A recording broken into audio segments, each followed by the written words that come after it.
بعض امیر ماں باپ بے حد دولت مند ہونے کے باوجود اس کے کہ وہ جانتے ہیں کہ یہ بچہ جس کو میں پیسے دے سکتا ہوں یہ اپنی دلی مرادیں پوری کرے گا، اپنے ہاتھ روک لیتے ہیں، اس لیے کہ وہ صرف غنی ہی نہیں بلکہ وہ حکیم بھی ہیں، حکمت سے بات سوچنے والے ہیں، اور اس کے نتیجے میں جانتے ہیں کہ بچے کو ابھی سے پیسے دے دے کر عادتیں بگاڑ دی گئیں تو یہ زندگی میں جد و جہد کے لائق نہیں رہے گا۔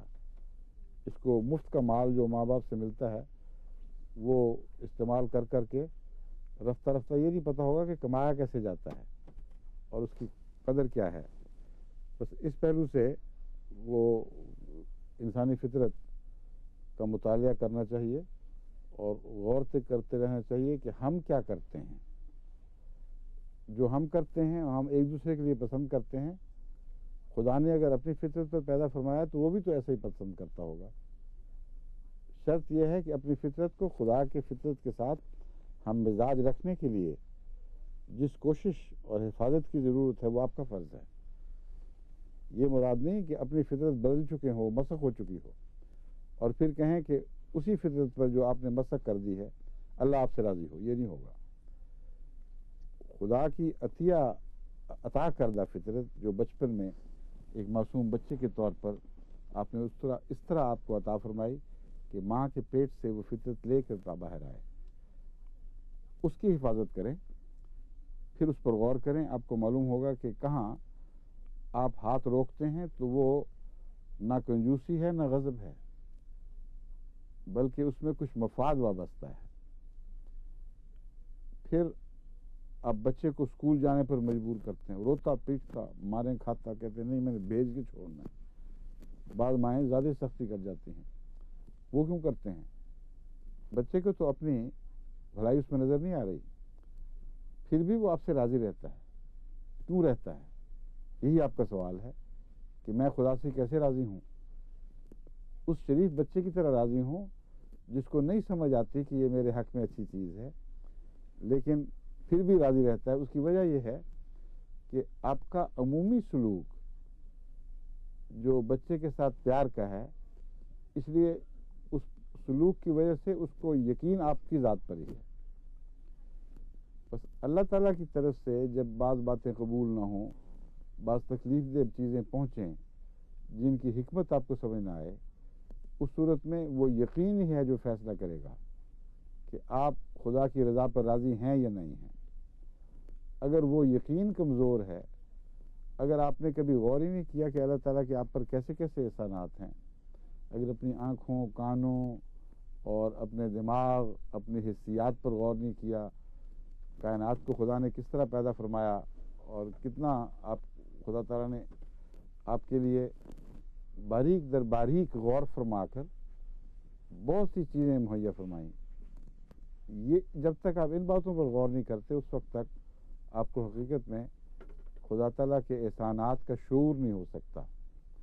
جس طرح ایک بچے کو اپنی ماں کے احسانات کا شعور ہوتا ہے، اس سے بہت زیادہ اللہ کے احسان کے شعور کی ضرورت ہے، اور اس شعور کو حاصل کرنے کے لیے کوئی مشکل کام نہیں ہے، مشکل بات نہیں ہے، تو ہر طرف اللہ کی رحمتیں پھیلی پڑی ہیں، ان پر غور کریں، ان کو دیکھیں۔ خدا سے پیار کرنا ہے تو خدا کے احسانات پر غور کریں، اور اس صورت میں پھر آپ کو اللہ تعالیٰ کے فضل کے ساتھ خدا تعالیٰ کے احسانات پر، اس کی رحمت پر اتنا یقین ہو جائے گا کہ پھر ناممکن ہوگا کہ اس کی طرف سے کسی تلخی پر آپ ناراض ہوں اور یہ مسئلے پوچھتے پھریں یا پوچھتی پھریں کہ اس بات پر ہم خدا سے راضی کیسے رہیں گے، راضی و رضا کیسے رہیں گے۔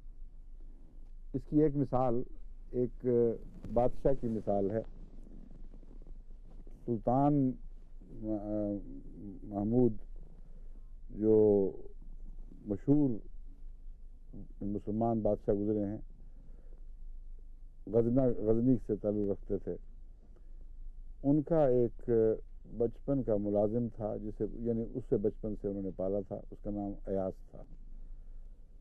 اس سے ان کو بہت پیار تھا، بہت اس کی قدر کرتے تھے، یہاں تک کہ جب وہ بادشاہ ہوئے تو انہوں نے اسے اپنا معتمد وزیر بنا لیا، جبکہ وہ غلاموں میں سے ایک تھا.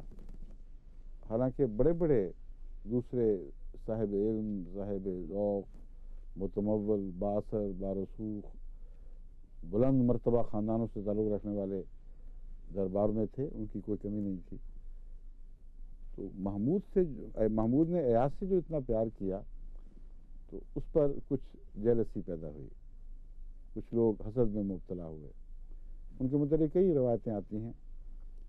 ایک روایت جو میں اب بیان کرنے لگا ہوں یہ بھی اس مضمون کو ظاہر کرتی ہے. بعض لوگ شاید یہ کہہ دیں کہ آپ کو یاد نہیں رہا، یہ محمود ایاز کا قصہ نہیں کسی اور کا تھا.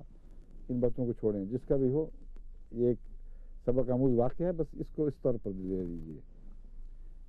محمود نے، جیسا کہ میں بیان کرنا چاہتا ہوں، ایک دفعہ ایک بہت ہی بظاہر اعلیٰ درجے کا سردہ، جیسے آج کل گرما ہوتا ہے، سردہ اس زمانے میں زیادہ رواج سردوں کا تھا، اس کی ایک کاش محمود کو دی، کیونکہ وہ سب سے معزز تھا دربار میں. اس سے بات شروع ہوئی. اس نے وہ کاش چکھی اور بہت ہی مزے لے لے کر ساری کھا گیا، اور ایسا اس کے چہرے پر جذبہ احسان تھا، جھکتا تھا بادشاہ کی طرف، شکریہ کے ساتھ ساتھ وہ کھاتا چلا گیا. اس کے بعد بادشاہ نے دوسری کاش دوسرے معزز کو، جو نمبر 2 پہ ان کے بعد آتے تھے، ان کو دی. تو انہوں نے وہ کاش چکھی تھی تو فوراً تھو تھو کرتے ہوئے دربار سے اٹھ کے دوڑے، باہر جا کے تھوکا اور واپس جا کے کہا کہ اتنا گندا، ایسا خبیث قسم کا سردہ، ایسا کڑوا میں نے کبھی نہیں کھایا. یہ دیکھو ذرا یہ کس طرح کھا گیا، مجھے تو سمجھ نہیں آتی. بادشاہ نے اس کو مخاطب کر کے کہا کہ اب تمہیں سمجھ آ گئی ہے کہ یہ مجھے کیوں پیارا ہے، تم کیوں اس کے مقابل پر دوسرے درجے کے ہو. محمود سے پوچھا تم بتاؤ نا کیا بات تھی، تم کیوں کھا گئے. ایاز سے، محمود نے ایاز سے پوچھا تم بتاؤ نا. اس کا نہیں، بادشاہ نے پہلے تعارف کرایا یا نہ کرایا، یعنی ایاز سے پوچھوا کر پھر ان کو سمجھایا. ایاز نے کہا بادشاہ سلامت، آپ کے ہاتھوں سے ہمیشہ میٹھا کھایا، اتنے احسان کہ گنواؤں تو گنوا نہ سکوں، اور ایک کڑوی کاش آ گئی تو میں کیسا بدبخت ہوتا اگر میں اس پر تھوکتا اور کہتا کہ نہیں ہٹاؤ اس کو. تو میں تو بدبختوں میں سے نہیں ہوں، مجھ پر آپ کے احسان غالب ہیں. اب محمود نے ایاز پر کتنے احسان کیے ہوں گے، جو بھی بادشاہ تھا جس کا بھی آپ بتاتے ہیں قصہ، کتنے کر لیے ہوں گے. اللہ کے احسانات تو بے شمار ہیں. ایک ایک سانس پر اللہ کا احسان ہے. انسانی زندگی کی حفاظت کی جو سامان ہیں، ان میں ایک معمولی سا رخنہ پیدا ہو جائے تو انسانی زندگی عذاب میں تبدیل ہو سکتی ہے. اس کی حفاظت کے لیے جو گردوں کا نظام ہے، یہ بے شمار دوسرے نظاموں میں سے ایک ہے. اس میں ذرا سا رخنہ پیدا ہو تو کسی بلا میں انسان مبتلا ہو جاتا ہے. جسم میں بعض دفعہ آگ لگ جاتی ہے، یورک ایسڈ ہائی ہونا ہو تو جوڑ میں دردیں، یوریا ہائی ہو جائے تو سخت قسم کی خارش اور بے چینی اور ایک آگ سی لگ جاتی ہے تن بدن میں، اور بھی بہت سی تکلیفیں ہیں. تو ان باتوں پر بھی تو غور کریں کہ کیا ہو سکتا تھا، کن کڑوی تکلیف دی چیزوں سے آپ کی حفاظت کے کیسے کیسے سامان فرمائے گئے ہیں.